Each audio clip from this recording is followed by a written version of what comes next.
الحمد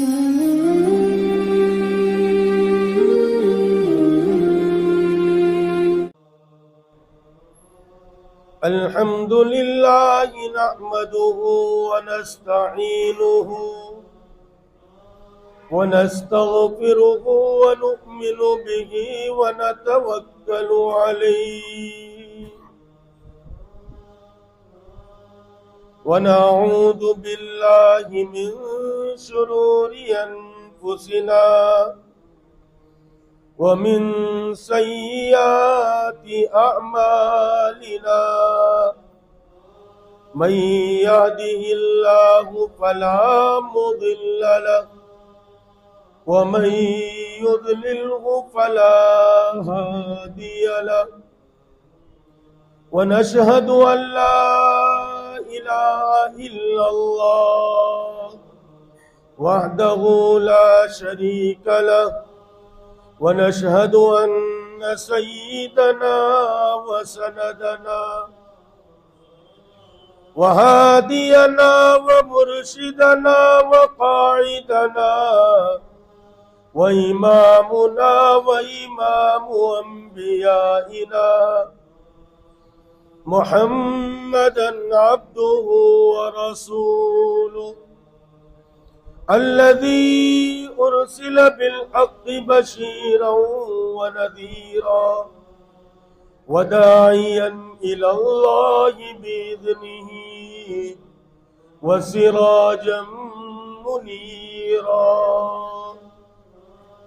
إن الله وملائكته يصلون على النبي يا أيها الذين آمنوا صلوا عليه وسلموا تسليما اللهم صل وسلم وبارك على آل سيدنا محمد وبارك وسلم. قابل احترام عزیز دوستوں اور بزرگوں، اللہ رب العزت نے مجھے اور آپ کو اس عالم فنا میں بہت تھوڑے دنوں کے لیے بھیجا ہے. میں اور آپ اس دنیا میں ہمیشہ ہمیش کی زندگی گزارنے نہیں آئے، بلکہ چند روز کے لیے اس دنیا میں بھیجا گیا ہے اور مجھے اور آپ کو بطور امتحان بھیجا ہے. ہم سب کو امتحان لینے کے لیے اللہ رب العزت نے اس دنیا میں بھیجا ہے. اس لیے انبیاء علیہ السلام نے آ کر ہر زمانے کے انسانوں کو ایمان کی دعوت دی، ایمان بالغیب کی دعوت دی.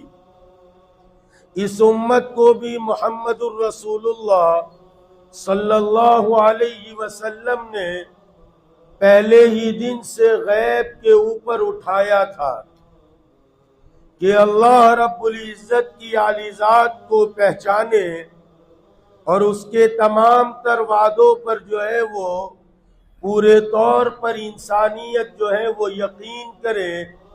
پہلے ہی دن سے حضور پاک علیہ السلام نے اس امت کو غیب پر اٹھایا تھا. لیکن افسوس کہ ہمارے مزاج بدل گئے.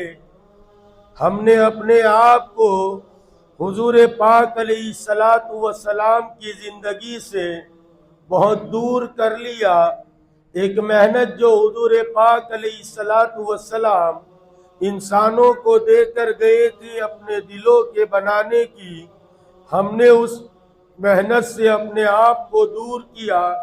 نتیجے میں ہم جو ہے وہ غیب پر ایمان تو لائے، لیکن جیسا ایمان لانا چاہیے ایسا ایمان ہمارا نہیں ہے. اس لیے صحابہ کی زندگیاں اٹھا کر دیکھو، آپ جو ہے وہ غیب پر ایمان لائے تھے.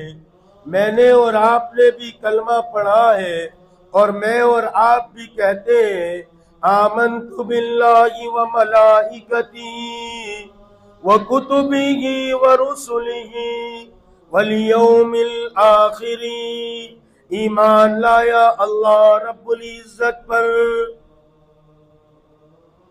وملائکتی وکتبہ ورسلہ والیوم الآخر، آخرت کے دن پر ایمان لایا۔ ہم سارے کے سارے زبان سے بولتے لیکن محنت چھوٹ چکی ہے، ہم اپنے آپ کو اس جو ہے وہ اپنے دل کو بنانے میں نہیں لگائے، نتیجے میں انسانیت کا مزاج بدل گیا، میرا اور آپ کا مزاج بدل گیا۔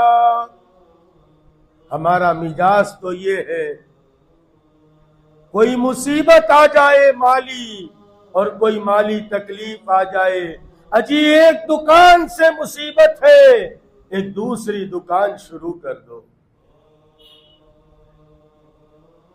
یہ تو ایسا ہے جیسے ایک آدمی بھوکا ہے، اس کے پاس کھانے کو کچھ نہیں ہے، وہ بھوک کی وجہ سے مارے مارے پھر رہا ہے، آپ کے پاس آئے، آپ کہیں اجی وہ کونے میں ایک صاحب ہے، وہ بھی 4 دن سے بھوکے ہیں، آپ دونوں مل جائیے، آپ کا کام ہو جائے گا۔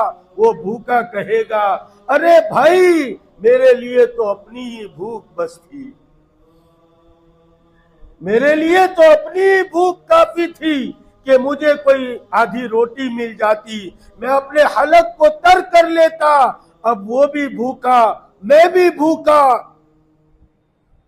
کوئی اندھے کو آپ کہیں کہ تم دوسرے ایک اندھے بیٹھے ہیں، تم دونوں مل جاؤ تمہارا کام بن جائے گا، وہ اندھا کہے گا بھائی میں تو پہلے ہی اندھا پریشان تھا، اب دوسرے اندھے کے ساتھ آپ لگا رہے ہیں، تو اندھا اندھے سے ملے گا تو آپس میں ہم ہی ٹکرائیں گے۔ تو اندھے سے اندھے کی ضرورت پوری نہیں ہوتی، دکان سے جو ہے وہ بھوکے سے بھوکے کی ضرورت پوری نہیں ہوتی، ایسے دکان سے دکان کی ضرورت پوری نہیں ہوتی۔ یہ ساری مخلوق ہے، مخلوق کی ضرورتیں پوری نہیں کیا کرتی، بلکہ مخلوق کی ضرورتیں یہ خالق پوری کیا کرتے ہیں۔ یہ تمام کی تمام تر چیزیں مخلوق ہیں اور یہ سب اسباب ہے۔ اسی لیے اقبال کہتے ہیں مومن کی یہ پہچان، کافر کی یہ پہچان کہ آفاق میں گم ہے۔ کافر کی پہچان ہوتی ہے یہ زمین و آسمان، اس میں جو کچھ بنا ہے یہ سارا کا سارا آفاق ہے۔ کافر کی یہ پہچان کہ آفاق میں گم ہے، اور مومن کی یہ پہچان کہ گم اس میں ہے آفاق۔ مومن کی پہچان یہ ہوتی ہے سارا کا سارا جہان اسی کے اندر گم ہوتا ہے۔ ان الدنیا خلقت لکم، او انسانوں گھبراؤ نہیں، رب کریم نے اعلان کیا ہے ان الدنیا خلقت لکم، یہ ساری کی ساری دنیا تمہارے لیے بنائی گئی۔ دنیا کا ذرہ ذرہ یہ تمہیں کے لیے بنایا گیا، افسوس کہ تم اس یقین سے خالی ہے۔ پہلے ہی دن سے اس امت کو غیب پر اٹھایا تھا، صحابہ کے غیبی جو ہے مدد کے آپ قصے اٹھا کر دیکھیے، آپ کو شواہد مل جائیں گے، آپ تاریخ اٹھا کر دیکھیے۔ 2 صحابی ہیں چلتے چلتے جا رہے ہیں، ایک جگہ اندھیرا آ گیا، اندھیرا اتنا سیاہ تھا آگے کچھ نظر نہیں آتا تھا، دونوں کے دونوں پریشان حال تھے، کیا کیا جائے، اپنا ہی ہاتھ نظر نہیں آتا، مدینے کی سرزمین تھی۔ اس زمانے میں مدینے میں سانپ بچھو یہ کثرت سے ہوا کرتے تھے. دونوں پریشان ہیں لیکن ادھر اور ادھر نہیں گئے بلکہ رب کریم کے سامنے اپنے ہاتھوں کو اٹھایا اور اللہ سے مانگا, اے اللہ ہم مخلوق ہیں اور تو خالق ہے. اللہ رب العزت نے ان دو میں سے ایک کے پاس جو عصا تھا اس عصے میں روشنی ظاہر کی اور ایسی روشنی ہوئی وہ اپنا راستہ طے کرتے ہوئے چلے گئے. روشنی ظاہر ہوتی ہے, راستہ طے کرتے ہوئے چلے جاتے. اب اس صحابی کا مکان آ گیا جہاں سے ان کو جانا تھا, دوسرے کا راستہ باقی تھا. وہ ادھر کو جانے والے کہنے لگے یہ لکڑی آپ لے جائیے. وہ دوسرا کہنے لگا جس ربا نے تمہاری لکڑی میں نور ظاہر کیا ہے وہی ربا میرے خالق ہے. انہوں نے اس لکڑی کو نہیں لیا, رب کریم نے ان کے انگوٹھے میں نور کو ظاہر کیا, اتنی روشنی ہوئی وہ اپنا راستہ طے کرتے چلے گئے. تو اس امت کو پہلے ہی دن سے غیب پر اٹھایا تھا, اسی لیے رب کریم نے فرمایا وَاتَّخَذُوا مِن دُونِ اللَّهِ,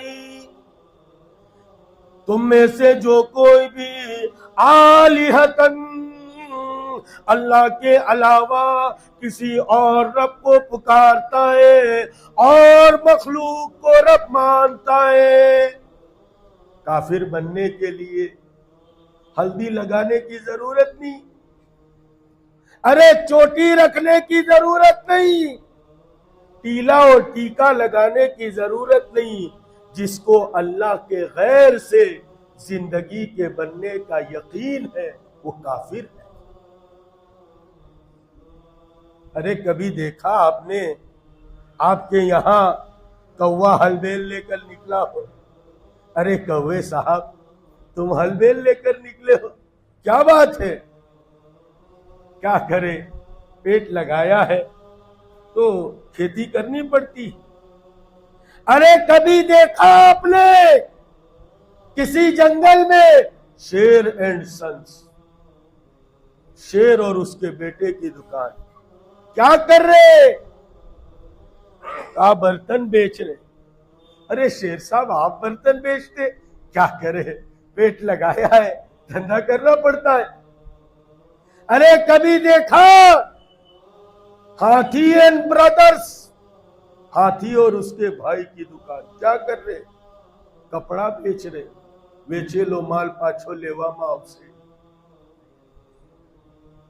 ارے ہاتھی صاحب تم کیا کرے, پیٹ لگایا ہے دھندا کرنا. دیکھا کبھی؟ ارے دیکھا 17,999 کم و بیش 18,000 مخلوق کو اللہ اپنے دست قدرت سے پال رہا. ایک حضرت انسان کا بچہ ہے, ایک میں اور آپ ہے, ہمیں اسباب کے جال میں پھانس دیا ہے. دیکھا جا رہا ہے کون ہمارا ہے کون پرایا ہے, کون اسباب کا پجاری ہے اور کون مسبب الاسباب کا پجاری ہے. جو اسباب کا بندہ ہوتا ہے وہ اسباب کے تابع ہو کر زندگی گزارتا ہے, اور جو رب کا تابع ہوتا ہے ساری دنیا کے اسباب اس کے ہاتھوں پر مسخر کر دیے جاتے ہیں. مرزا مظہر جان جانا شہید رحمت اللہ علیہ ہمارے سلسلے کے بڑے بزرگ گزرے. ایک مرید ان کے گھر پہنچا, دستک دی, اندر سے پیرانی اماں نے کہا کون ہے؟ تو اس نے باہر سے آواز دی حضرت کا مرید ہوں, ملنے آیا ہوں. اللہ والوں کے پاس لوگ ملنے جایا کرتے ہیں, اس لیے اللہ والوں کو ہرگز نہ چھیڑو ورنہ لینے کے دینے پڑیں گے. ہاں تو دستک دی کہا کون ہے؟ کہا حضرت کا مرید ہوں، ملنے آیا ہوں. تو اندر سے پیرانی اماں کہنے لگی کہ تیرا حضرت ادھر کہیں مرا گرا ہوگا، جا. ارے ایسا ہوتا ہے کبھی، یہ کسی کا گھر بساتی ہے سہاگن بن کر اور ڈستی ہے تو ناگن بن کر. اس لیے کسی کو ایسی مل جاوے تو برداشت کرو. اے بھائی انتشار مت کرو، تم لوگ ان کو کرسی چاہیے تو دے دو، انتشار مت کرو، اٹھو مت. ہمارے یہاں اٹھنا بیٹھنا ادھر ادھر منع ہے. کیا کہہ رہا؟ ہاں مرزا مظہر جان جانا شہید رحمت اللہ علیہ. اہلیہ کہنے لگی تیرا پیر ادھر کہیں مرا گرا ہوگا. تو بہت غصے میں آ گیا مرید، میرے پیر صاحب کو گالی دیتی ہے. پھر خیال آیا پیرانی اماں ہے، ادھر ہی چلنا شروع کیا جدھر دکھایا. تو دیکھتا کیا ہے، جنگل میں حضرت شیر پر سوار ہے اور سانپ کا کوڑا بنایا ہے اور کان پکڑ کے مروڑتے ہیں، جب چاہتے ہیں جدھر چاہتے ہیں چلاتے ہیں. یہ دیکھنے لگا میرے پیر تو اتنی اونچے مقام پر اور وہ گالی دیتی ہے. حضرت کے دل پر اللہ نے بات کو کھول دیا، کہا تیری پیرانی اماں کو ہم برداشت کرتے، نتیجے میں یہ شیر ہمیں برداشت کرتا. اس لیے کسی کو ایسی اگری مل گئی تو برداشت کرو. سمجھے؟ ارے سمجھتے کہ نہیں؟ اس امت کو پہلے ہی دن سے غیب پر اٹھایا گیا تھا. آپ دیکھیے تو صحیح، یؤمنون بالغیب. ارے ایمان والے وہ ہیں جو غیب پر ایمان لاتے، ارے نہ دیکھی چیزوں پر ایمان لاتے. افسوس کہ ہم نے محنت کو چھوڑ دیا، نتیجے میں غیب پر سے ایمان کمزور ہو گیا. ملا جیون رحمت اللہ علیہ بڑے محدث گزرے، ارے بڑے مفسر گزرے، بڑے علمی آدمی تھے.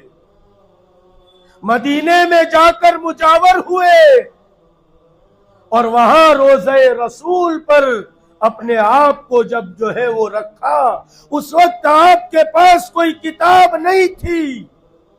آپ نے بغیر کتاب کے ایک کتاب لکھی، نور الانوار، جو مدرسوں میں پڑھائی جاتی ہے.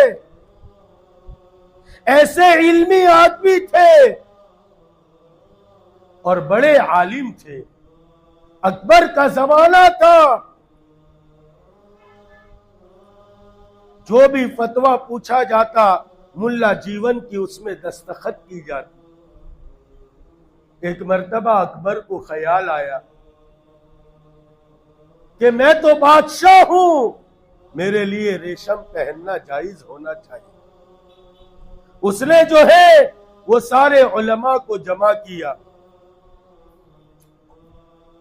اس وقت ملا جیون تھے نہیں، اور ساروں کو جمع کر کے پوچھا کہ بتاؤ میرے لیے ریشم پہننا جائز ہونا چاہیے یا نہیں.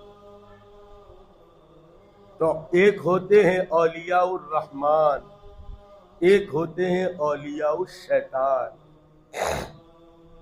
ہاں لباس بھی ویسا ہی ہے اور سب کچھ ویسا ہے، لیکن یاد رکھو اس لباس میں آ کر آپ کو گمراہ کر کے چلے جائیں. اس لیے ذرا سنبھل کے چلو، یہ زمانہ بہت سنبھلنے کا زمانہ ہے.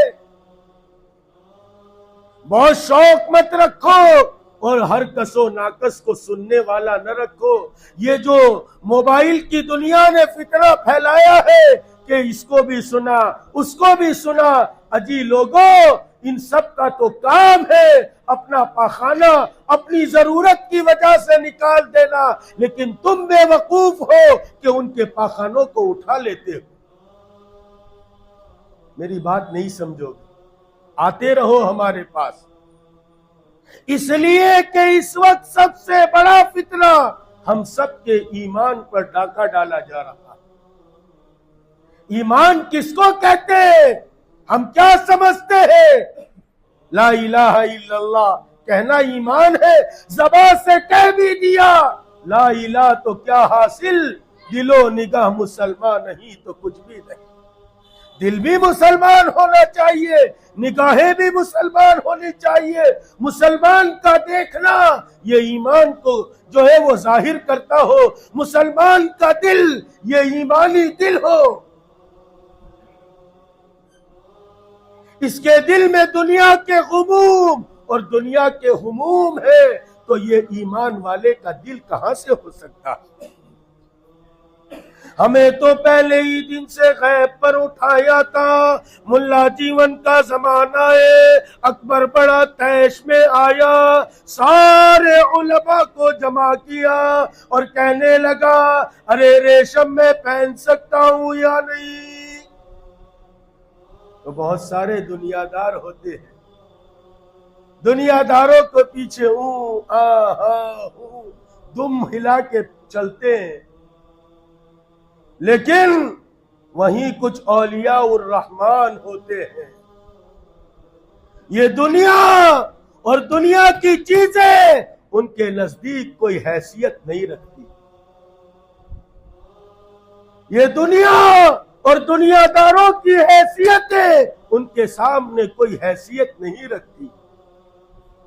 ملا جیون ایسے ہی اللہ والوں میں تھے، اور یہ سارے کے سارے دنیا دار مولوی جانتے تھے جب تک ملا جیون اس پر فتویٰ اور مہر نہیں لگائیں گے تب تک یہ فتویٰ پاس نہیں ہوگا۔ وہ جانتے تھے، اور ان کو یہ بھی معلوم تھا کہ ملا جیون اس کی اجازت نہیں دے گی، تو انہوں نے پہلے ہی دن سے بادشاہ کے کان بھرنے شروع کیے۔ ابھی ہم سفر میں تھے کرناٹک کے، وہیں سے سیدھے آئے کئی دنوں کے بعد، وہاں علماء ہمارے ساتھ تھے، مولانا کہنے لگے آپ دودھ کا پیالہ اٹھاتے تو چمچ نکالتے پھر سیدھا دودھ پی لیتے ہیں۔ ہم نے کہا اس لیے کہ چمچے جہاں ہوتے ہیں وہاں خالی کر دیتے، پیالے میں ہو تو پیالہ خالی کرتے ہیں، ہمارے ساتھ ہو تو ہمیں خالی کرتے ہیں، اس لیے بہت چمچوں کو مت رکھو۔ اب یہ چمچا گیری کرنی شروع کر دی۔ ہوتا ہے ایسا دنیا میں؟ اجی محترم آپ تو بہت فرشتے، ہم رہتے ہیں ان دنیا میں، آپ تو فرشتوں کی دنیا میں رہتے ہیں۔ ادھر کی بات ادھر، ادھر کی بات ادھر، یاد رکھو یہ غلیظ عادتیں ختم کر دو۔ خیر کسی اور موقع پر عرض کروں گا۔ وہ کان بھرنے لگے بادشاہ کے کہ ملا جیون تو ایسا کہتے ہیں آپ کے بارے میں، وہ تو آپ کے بارے میں ایسا کہتے ہیں، وہ تو آپ کے بارے میں ایسا کہتے ہیں۔ اس لیے اگر اللہ نے مرتبہ دیا ہے، اگر کسی نے آپ کو یہ بات کہی، دوسرے کو بلاؤ آؤ میرے پاس، کیا آپ نے یہ کہا ہے؟ سیدھا 6 لگانا شروع مت کر دو۔ یہ ممبر اس لیے نہیں بنے کہ تم کسی کو جو چاہے کہہ دو، تحقیق کرو کیا واقعی یہ بات صحیح ہے۔ بادشاہ کے کان بھرنے شروع کیے، ارے تمہارے بارے میں ملا جیون تو یوں کہتے، اب بادشاہ کے کان بھر دیے گئے تھے۔ بادشاہ نے کسی کے ذریعے کہلوایا ملا جیون کو کہو میں ریشم پہن سکتا ہوں یا نہیں۔ ملا جیون نے کہا کس نے کہا؟ بادشاہ ہوئے تو کیا ہوئے، ریشم نہیں پہن سکتے۔ اب کان بھرے تھے، بادشاہ کو غصہ آ گیا، کہتے جس کی لاٹھی، ارے میری بات آپ کے سمجھ میں آ رہی ہے؟ جس کی لاٹھی اس کی بھینس، تھوڑا سا مال آتا ہے تو تیوری چڑھا کے چلتا ہے، تھونگ لگا کے چلتا ہے۔ یہ مال تکبر کو پیدا کرتا ہے۔ اور یاد رکھو، جس مال پر اتراتے ہو یہ آج تمہارا ہے، کل کو کسی اور کے پاس۔ اس لیے بہت دنیا اور دنیا کی چیزوں سے مستیاں مت کرو، یہ تو ایک دن ختم ہو جائے گی۔ خیر اب وقت نہیں ہے ملا جیون کے بارے میں، پہلے ہی زہر گھولا گیا تھا، اور بادشاہ جہاں بادشاہ ہوتا ہے وہاں بے وقوف بھی ہوتا ہے۔ آدمی اونچے مرتبے پر پہنچتا ہے تو بے وقوفیاں شامل ہوتی ہے۔ اس لیے خیر بادشاہ بڑا بے وقوف تھا، کہنے لگا ملا جیون کو پھانسی پر چڑھا دو۔ ان کا بیٹا حضرت کے پاس پڑھتا تھا، دوڑ کر باپ کے پاس سے سیدھا استاد کے پاس پہنچ گیا اور جا کر کہا آپ آرام سے بیٹھے ہو، کیا ہوا؟ کہا معلوم نہیں ہے۔ کہا کیا ہوا؟ تو کہا ہوا یہ کہ لال قلعے سے آپ کی پھانسی کا وارنٹ نکل گیا۔ ملا جیون نے جب یہ بات سنی تو فرمانے لگے اچھا تیرے ابو نے میرے لیے وارنٹ نکالا ہے، کہا کہ وزیر نکل چکے ہیں، آپ کو پھانسی پر چڑھایا جائے گا۔ ملا جیون نے بچے سے کہا او بیٹے جلدی سے مصلا بچھاؤ، پانی کا لوٹا بھر کے رکھو، مسواک ہمارا رکھو، آج دیکھتے تیرے باپ کی طاقت میں بڑی طاقت ہے یا میرے ربا کی طاقت بڑی ہے۔ اس امت کو پہلے ہی دن سے غیب پر اٹھایا تھا۔ دوڑ کر بیٹا باپ کے پاس گیا اور کہا کہ حضرت نے مصلا بچھایا اور پانی وضو کا رکھا ہے، اگر تو نے اپنی فوج کو نہیں روکا تو میرا استاد ربا کے سامنے ہاتھ پھیلا دیں گے، تو پھر تو کیا تیری ساری سلطنت تہس نہس ہو جائے گی۔ اسی وقت اکبر نے توبہ کی اور معافی مانگی ملا جیون سے۔ اس لیے عزیزوں پہلے ہی دن سے اس امت کو غیب پر اٹھایا تھا۔ ہم تو اسباب کے چکر میں دوسرے سبب کو اختیار کرتے ہیں۔ ایک دکان میں پریشان ہے تو دوسرے دکان کا چکر ہے، ایک فیکٹری میں پریشان ہے دوسرے کا چکر ہے۔ یہ تو ایسا ہی ہے جیسے میں نے شروع میں کہا، ایک اندھے کو دوسرے اندھے سے ملاتے ہو، ایک بھوکے کو دوسرے بھوکے سے ملاتے ہو، بھوکے سے بھوکے کی ضرورت پوری نہیں ہوتی، اندھے سے اندھے کی ضرورت پوری نہیں ہوتی، تو اسباب کی ضرورت یہ اسباب سے پوری نہیں ہو سکتی۔ اس لیے ہم غیب پر ایمان لائے ہیں، اللہ کی عالی ذات پر ایمان لائے۔ اس لیے اس وقت ہمارے دلوں کی کیفیت یہ ہونی چاہیے کہ جو کچھ ہو رہا ہے وہ اللہ کرتے ہیں، جو ہوگا اللہ کریں گے۔ اس ملک میں ہمیں کوئی جو ہے وہ یہاں سے ہٹا نہیں سکتا، ہمیں یہاں سے کوئی نکال نہیں سکتا۔ عزیزوں یہ تو ہم ڈر چکے ہیں، اس لیے ہم سمجھتے ہیں ہمیں یہ کرنا ہے ہمیں وہ کرنا ہے۔ یہ ساری الجھنیں ہیں، ہم کسی کی بات میں نہ آئے، ٹھیک ہے جو کام کرنا ہے ہم کریں، ورنہ ہم گھبرائے نہیں، ہم ڈرنے والے نہیں، ہم گھبرانے والے نہیں۔ ارے ہم نہیں رہیں گے تو پھر کون رہے گا، ہم نہیں رہیں گے تو پھر کون رہے گا۔ اس لیے عزیزوں آپ گھبراؤ نہیں، حالات خالی آتے ہیں پھر چلے جاتے ہیں، رب کریم پر بھروسہ رکھے، آپ اللہ پر بھروسہ رکھے اور ایمان بالغیب میں پکے اور تھکے ہو جائے، اپنے آپ کو ایمانی اعتبار سے اپنی سطح کو بڑھائے۔ ہم اسباب کو چھوڑ کر مسببل اسباب پر یقین کرے۔ خیر اب وقت نہیں ہے، آج کی بات کو اسی پر ختم کرتے ہیں کہ جو ہے ہم کو مٹا سکے یہ زمانے میں غم نہیں، زمانے میں دم نہیں، ہم کو مٹا سکے یہ زمانے میں دم نہیں۔ اس لیے ہم اپنے ایمان کو جو ہے وہ مضبوط کرے۔ ایمان بالغیب میں ہم بڑے کچے ہیں، اس لیے دنیا میں ہم ڈرتے ہیں۔